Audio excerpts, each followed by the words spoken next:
welcome to my channel.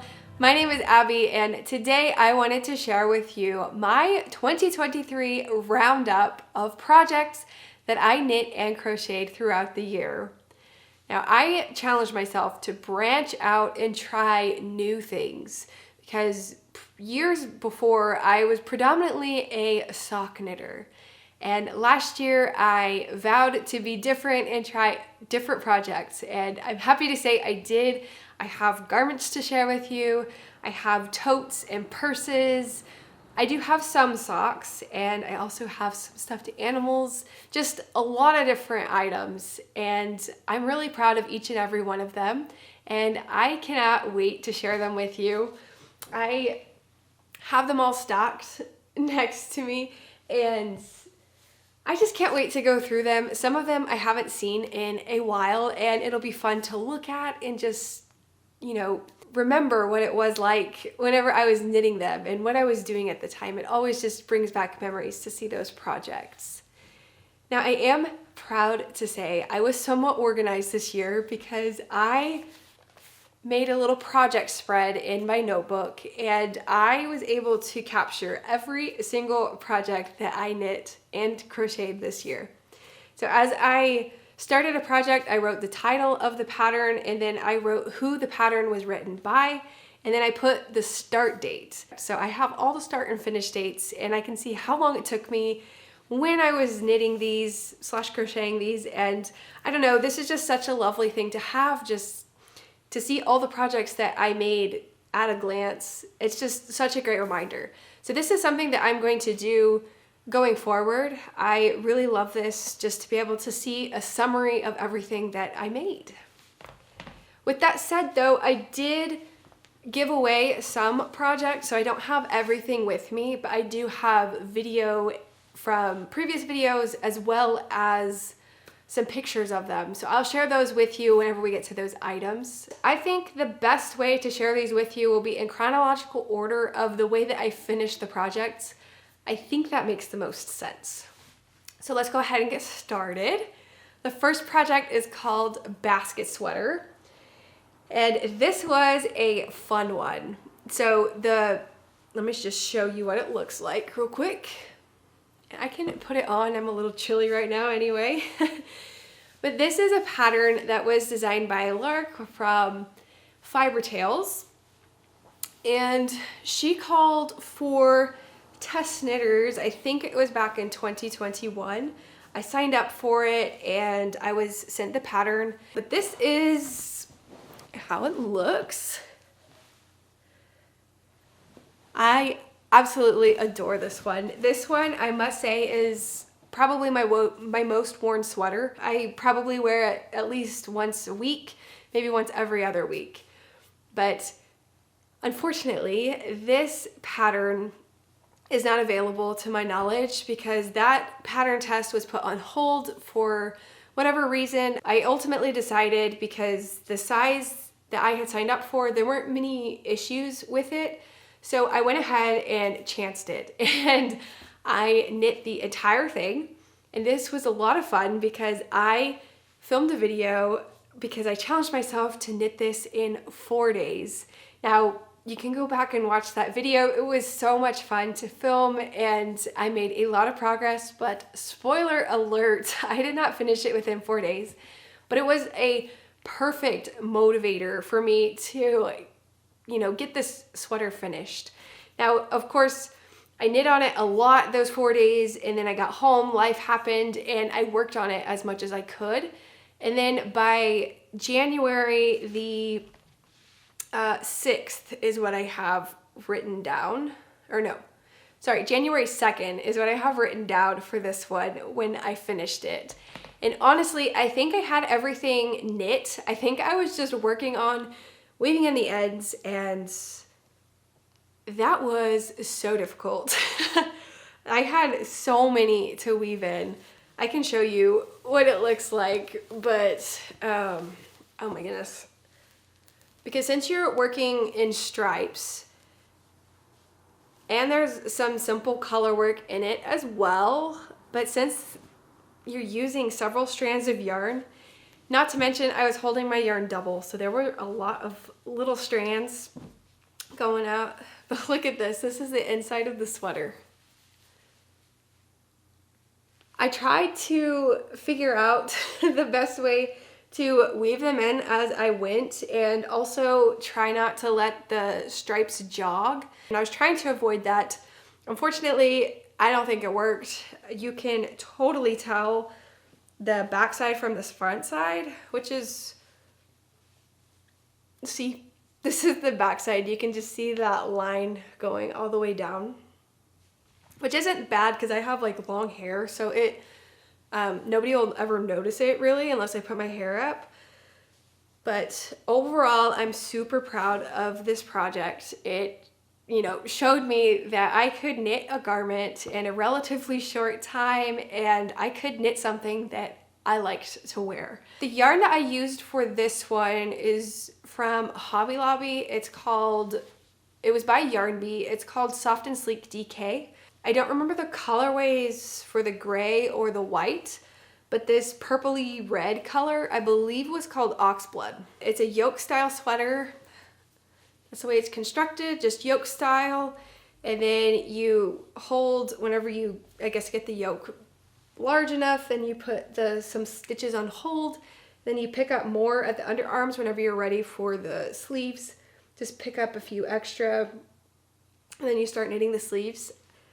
And yeah, it was really simple. It also has this really simple color work.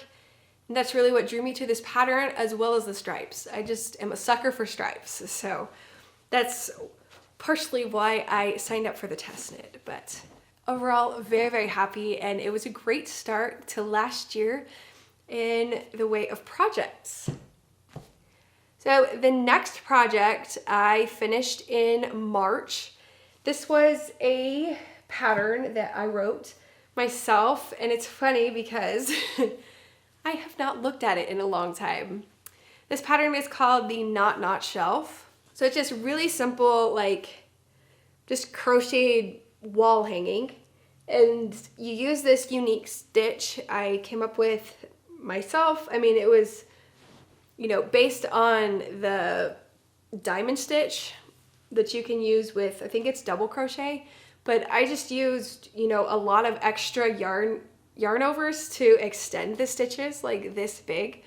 But I just wanted to kind of create a macrame looking piece of artwork, but it was actually crocheted. So whenever you have the shelf on there, then you can actually use it for decoration, and that was another aspect that I was looking for. It's very versatile. You can put, you know, potted plants, succulents, you know, that's kind of what I had on it in the very beginning. That's kind of what the vision was. But yeah, that's what I made. I'm just so happy that this one was finally released into the world. This was my first test knit, to be honest with you guys. It was successful. Loved each and every one of my testers. They did such a great job. All of their different versions were fantastic, and it was just such a joy to see a pattern that, you know, I created, and just seeing it come to life in the hands of other people. Like, that was such a neat experience for me. So that was finished in March. Now let's move on to May. I finished, let me see, this tote. So this pattern is called the Sandbox tote. This is the second sample that I crocheted. So the way that I crocheted the first version was with 3 strands of crochet thread. I love the structure of it.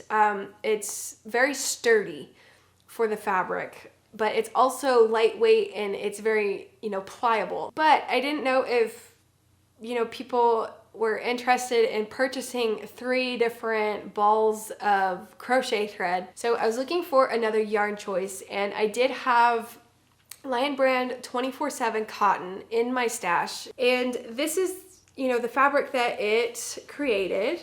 I'll try to get it closer so you can see the stitch pattern of this one. I love the way that it looks.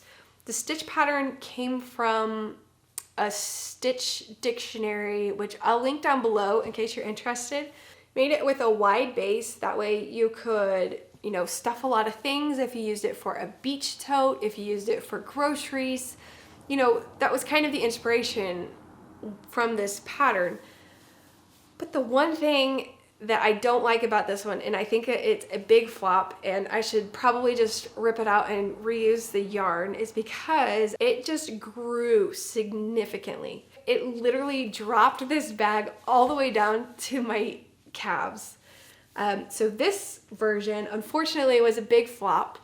I'm happy to have it and it's very beautiful. I love the way that it looks, but I'm gonna have to put this one on the back burner and figure out a different yarn, or figure out you know, how much it stretches and try to account for that within the pattern.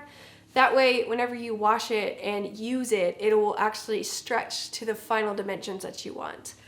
So that's something that I need to play with and haven't had a chance to yet.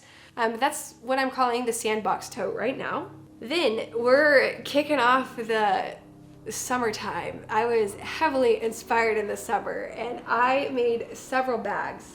The first one that I made and finished, I call it my pool tote, just because that's what I put all my, like whenever I go to the pool in the summer, I can throw my towel in here, sunscreen, you know, my change of clothes, just everything fits inside of here. Shoes, but this is the tote bag.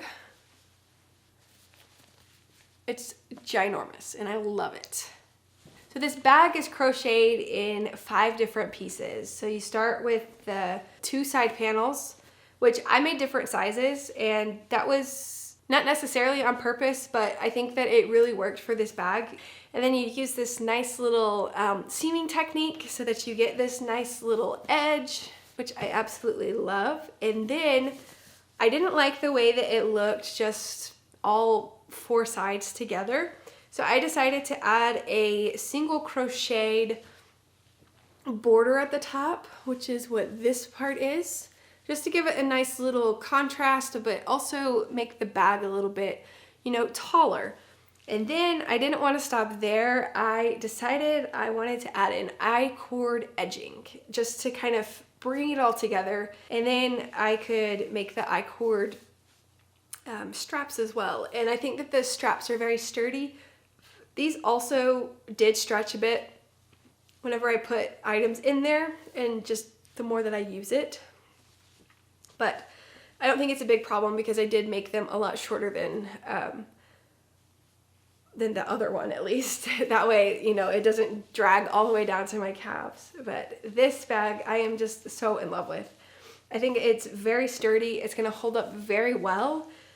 It will probably get very dirty on the bottom just because I take it to the pool, and it's just the color of it. It's just gonna look a little bit probably dirtier there at the bottom, but I'm really pleased with this one. I really, really, really want to turn this one into a pattern, and that is my goal with this one. I would love to share it with you guys because this one was such a passion project for me. But the thing that's holding me back on this one is the yarn. I used yarn that came from Mexico. It wasn't labeled or anything. I have no idea where it came from, but it was on a vacation and it makes a beautiful sample, so I can show you. But I still am on the hunt for a yarn that is a similar weight to the one that I used. Like I said, I'm sorry, I've talked about this one for far too long. This one is just something that I am so proud of. I love it so much, and I use it like every single day in the summer, and it has worn very, very well. So this will be a tote bag that I use for years to come. So that brings us to August. I finished another bag. This one is smaller, so this is more a purse. I've made this raffia purse and it is just stunning. I love the look of it, and it is so lightweight, and I love the stitch pattern at the top. So beautiful. I was definitely inspired by the brand Cezanne, and one of their bags has, it's not exactly like this, but it's like a bucket bag kind of looking thing, and I just thought that it was beautiful, and I wanted to recreate something of my own. And I had this raffia yarn in my stash, and so I decided to use it for this, and I tried to figure out all the math and stuff so that on vacation, when Luis and I left, I could work on this at the airport. So I made a vlog about that, and the goal was to have a purse by the time that we landed the plane, and I'll let you go watch that one. It was a lot of fun. I won't spoil that one. I already spoiled the other one. But this bag is the result of that video. I have been so impressed by the way that this has held up. There's a little halo along the edge of the bottom, and then there's like a few places like right in here where, you know, it is wearing. It's just a little bit fuzzier, but I use this like every day in the summer for like probably 2 or 3 months straight, and it has held up super well. And that was something that I was afraid of with using raffia yarn. And obviously if it's a paper yarn, you're kind of worried that it might just fall apart. But again, I've been super impressed with this and the way that it's held up, and it just looks so beautiful. It makes me so happy. That is the raffia tote. Still needs a name, so if you have any suggestions, please let me know. So next up is a project that is in between a success and a flop. I started this one in May, if I recall, but I finished it in August. It is in this bright green color. Someone commented on a previous video where I had shared this one, and she said that it looked like lime sherbet, and it totally does. So this is my lime sherbet crochet dress. I learned so much with this project. I've explained a lot of this in previous videos. I used some short row shaping for the bust area because I am quite busty for my size. So with the short rows, I was able to create that more fabric around here without it being too big everywhere else. And so I was able to modify that, and that was really the idea behind this dress, because it's hard for me to find dresses that I really feel comfortable in and that I like the way that they look. So I was trying to tailor this one, and I kind of did, but then I don't know. I'm not really happy with it, because after I figured out the top part and I got it to fit perfectly, well, then I had to figure out how to transition and go into the rest of the dress. So since I was crocheting the shell stitch, I was crocheting them back and forth in rounds to create the top part, just so that I could get the shaping just right, and then I seamed it along the sides. Then I had to start crocheting in the round so that I could get the skirt done. But whenever I did that, the shells look different whenever you crochet in the round versus in the rows. So I decided to come up with another shell stitch that could kind of be like, maybe like a belt that would fit just under the bust, that would just give it enough contrast for it to continue on into the skirt. And I think that it was a really good idea in theory, but it stretched out a lot whenever I washed and blocked it. And so now this part, like in the middle, it doesn't fit where I wanted it to. Now it drops to where you can see my belly button through the stitches, and that was not exactly the intent. See right here? Yeah, it fits like right at my belly button. It was supposed to sit higher up, so I don't know if I will be able to fix this or not. It's kind of just been sitting there, but overall I'm super proud of it, and I would say it's a success because I learned a lot about the way to think about crocheting a garment and getting it to fit your body. So it was definitely a success in that aspect, but is it something that I will wear? Probably not. But in all honesty, this green color, I don't know how much I would wear it just because of the color either. But like I said, success because I learned so much about just about crocheting in general. Next up is a pair of socks, I believe. I just need to consult my notebook real quick. Yes, in September, I finished a pair of socks, which is funny because at the same time as the basket sweater, whenever I was finishing that one, I cast on this pair of socks.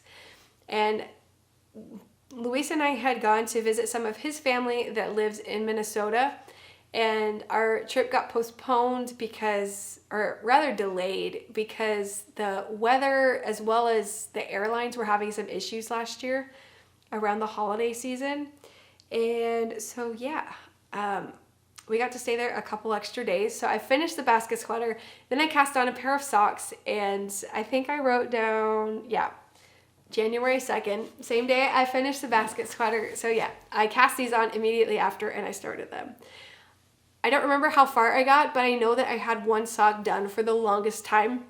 And then the second one took me forever just because I was working on so many other projects. I just completely forgot about it. So I finally finished this pair in September. These are a pair for Luis, and he has worn them several times already, and he just loves them. That was the first pair of socks for the year. Also in September, I started a blanket pattern. I'm calling it the Windowlin blanket. This is also a pattern that I have shown in several videos, and I do intend to write a pattern for this one as well. It just has not happened yet, but it is seriously the easiest baby blanket that you could knit in the world. It uses garter stitch, and you build the border into the blanket as you're knitting. You don't have to go back along the edge and make it look finished. Like, it will be finished as soon as you cast off. And I just love that about projects, like, especially for a baby blanket. It's not something that you want to be super fancy, because when you gift it to somebody, you want them to use it. I mean, I guess there's exceptions to that, but for this particular instance, I wanted to give them something that was easy to care for and that would just be versatile for this baby girl. So I used yarn that was in my stash. I had some, oh, what was it called?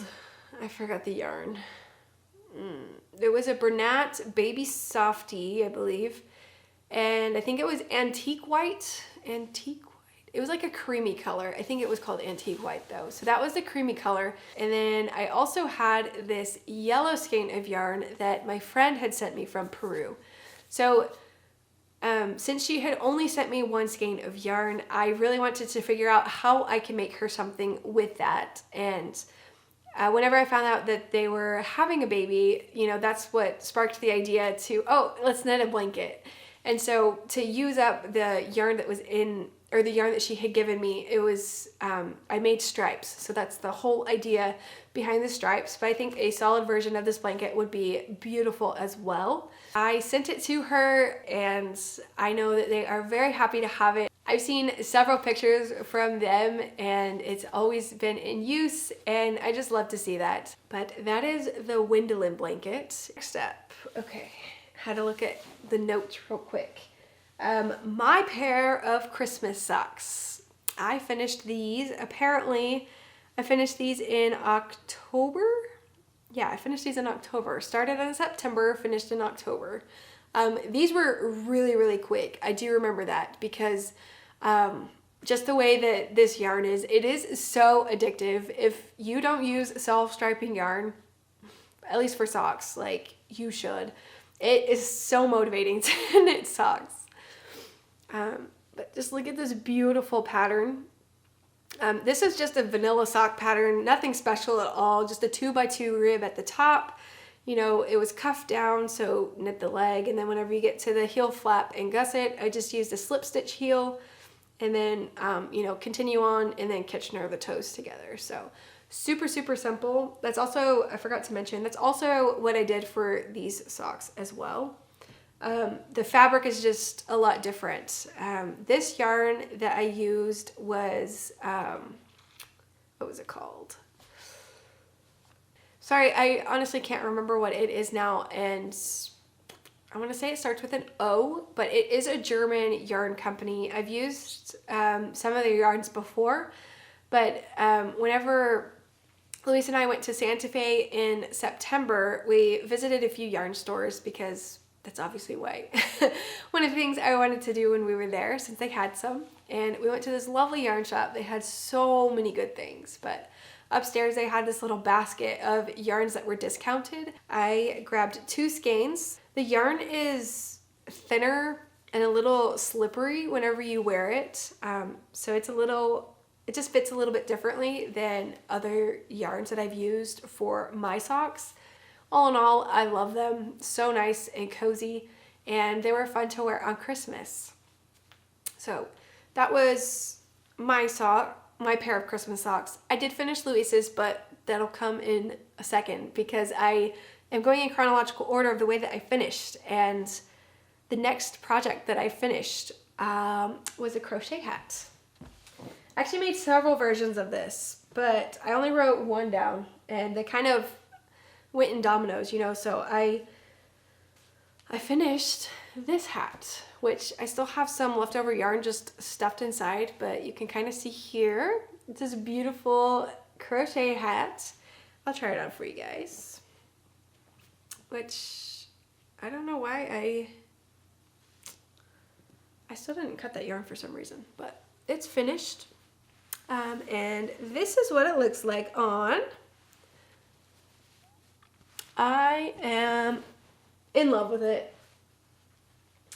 The fit is just perfect. It's phenomenal. It covers the ears, the earlobes, like you can pull it down to cover that, but I just love the way that the folded brim looks. And this is a crochet pattern. You use it with, or you use the camel stitch to create this nice fabric, and it resembles a 2x1 knit ribbed hat. That makes it. It looks like a 2x1 ribbing, but this is actually crocheted. So I absolutely love that. That was the challenge with this one, was to create a hat that looked knit, but that was actually crocheted. That has been a big inspiration for a lot of my patterns.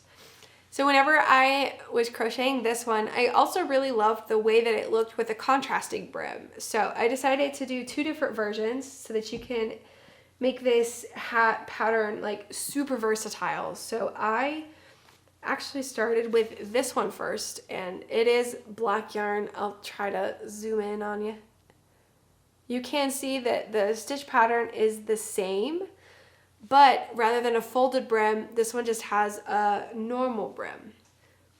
And I can show it to you.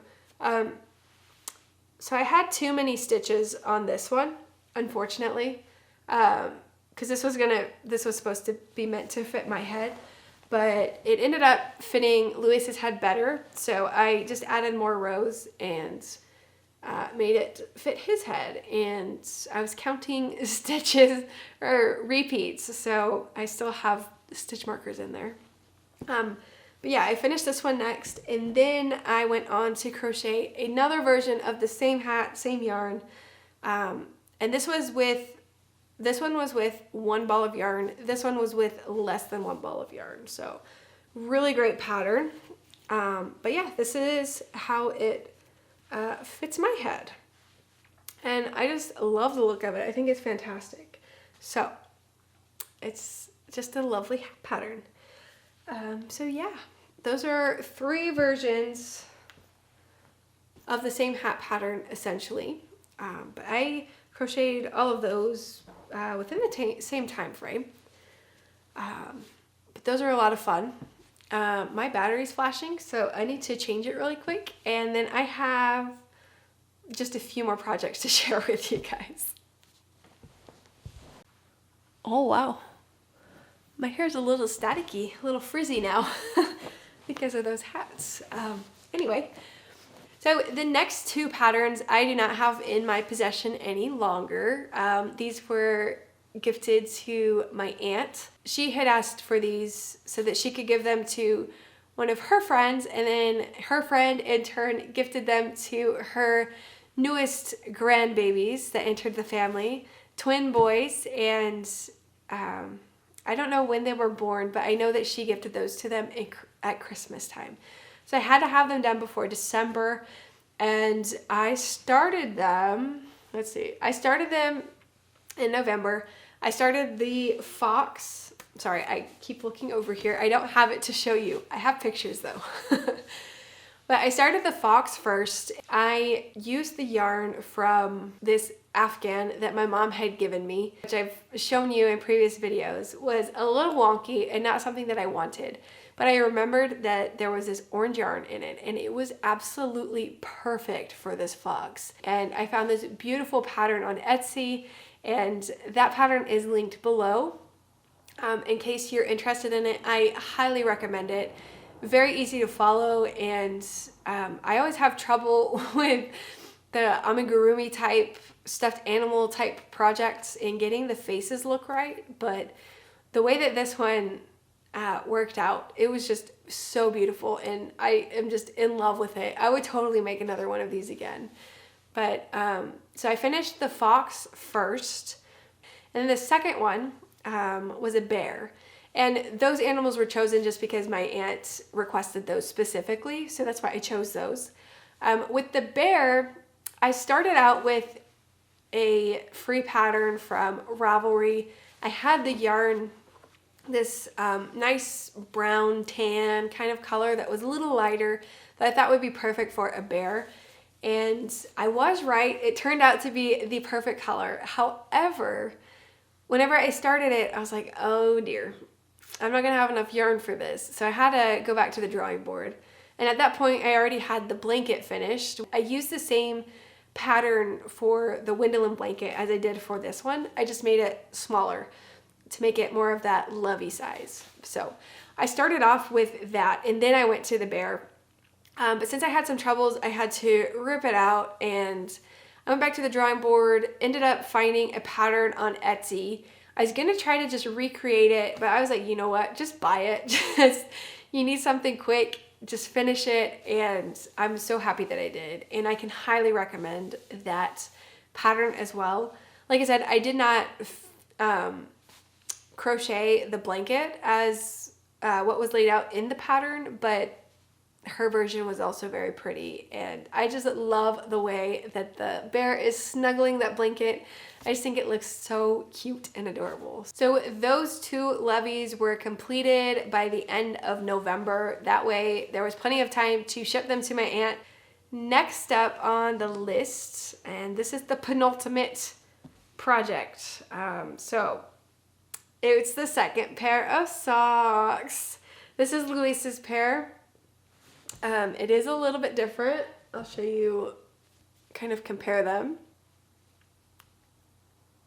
So when I chose the yarn balls, I thought that they were identical, but my sock ended up with this bluish color, and then Luis's sock ended up with some black in it, and then it also changed up with like the color work looking part, where it's like with the white, it's red and black. So there's some subtle differences in them, but I really like them. They are matching socks, and like I said, they were just so much fun to wear at Christmas and show off. We'll see about next year, but maybe I can make another festive pair. That would be a lot of fun, just to keep up a little tradition for both of us, and I don't know, we'll see. So now, the final project. We are finally here. Final project is the balloon sweater. Yes, I finished it, and yes, I am so proud that I was able to finish that. I literally finished it 2 days before the end of the year, and it's crazy because I thought I cast this one on in the spring. I actually cast this one on almost a year ago. January the 6th is whenever I cast this one on. Crazy. But this is what it looks like. I'll try it on in just a second, but you just need to appreciate the gorgeousness of this color. It is like the perfect purple color, and I just love the way that it looks. So the yarn that I used for this one is by Sorella. Yeah, sorry, you can see the the ends hanging out there. I'll get to that in a minute. But the yarn that I used for this one is, it was called Waverly Place. It was from her Autumn in New York collection. So I held it, her fingering weight yarn with mohair. And this is the first time I ever knit with mohair, and I think I might be slightly allergic, but we'll see. So let me try it on for you. Oh, this is a pattern by Petite Knit. Like I said, it's called Balloon Sweater, and it's called Balloon Sweater because of the balloon sleeves. I will be completely honest, I do not like this project. Just simple. Let me show you. I don't mean to be dramatic about it, but yeah, I'm not very happy with this one at all.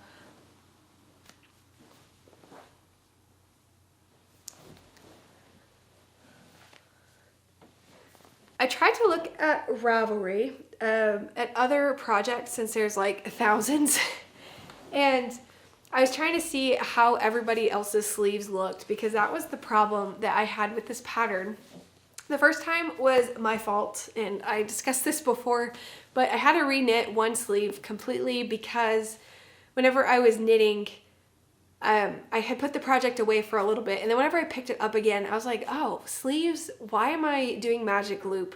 I should just use circulars. I have a small enough cable that I can, you know, carry all of them over. Well, whenever I did that, it ended up like stretching the stitches out, so the fabric ended up bigger, and believe it or not, the sleeves were even bigger than this, like even wider than this. Didn't like it, so I ended up ripping it back. I'm pretty sure I met gauge. Of course, whenever I made a gauge swatch, I did not knit it in the round, so that could be part of my problem. So I can't say anything bad about the pattern. I did follow it to leave, you know, however many inches here, like open. And like I said, I was looking at Ravelry to try to see if other people's sleeves were that big, and they didn't look as big as mine. So I don't know if I read the pattern wrong or if they knew to leave less room for a more fitted sleeve. I'm not 100% sure. But right now, I'm not really happy with it. The fabric itself is super soft, and I was afraid that the mohair would really bother my neck. But since I washed it, the neck did, you know, relax, and it did, what's it called, stretch out just a little bit, which is super nice. So it's not like squeezing my neck, and it feels so much softer. But that's why I haven't woven in the ends just yet for the sweater, because I'm not sure what to do with it. I really hate to say that about this because it took me so long, like a full year to complete. Again, I think it's more the style choice, like for my body type, not the pattern itself. So don't let me deter you from trying this pattern. It looks great on all the people that made it. Like, go look at Ravelry, and you can find so many great looking versions of this sweater. I just don't know if it was a pattern for me.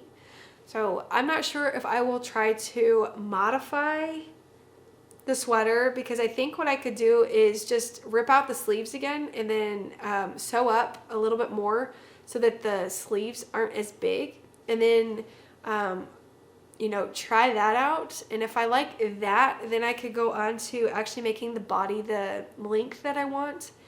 Since I don't think it's too long, but I don't know, I have to look at it again, especially since I have jeans on now. I didn't try it on with jeans earlier. I have many decisions to make with this one, but I don't know. Y'all let me know what you think. Is it something I should spend more time on, or just walk away from it and try to find somebody that would like it? Because that's another option. Instead of modifying, I could give it to somebody that would actually wear it. I don't know. Decisions. Finishing this balloon sweater was the perfect way to finish the year. I'm just so happy to have this project off my needles. It's just a weight off of my shoulders. And I just want to thank you so much for hanging out with me today. It was such a joy to revisit the past and talk through all the projects that I knit and crocheted throughout the year. I know I have over 10. I didn't exactly count them, but that's just crazy. And the variety of projects as well is just insane.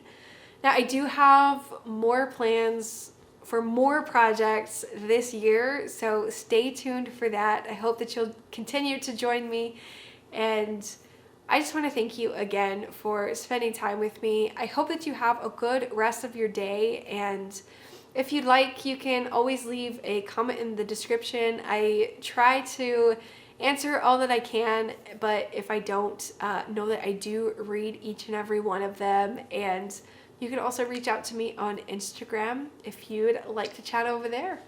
But I think I will say goodbye for now, and I'll see you in the next video.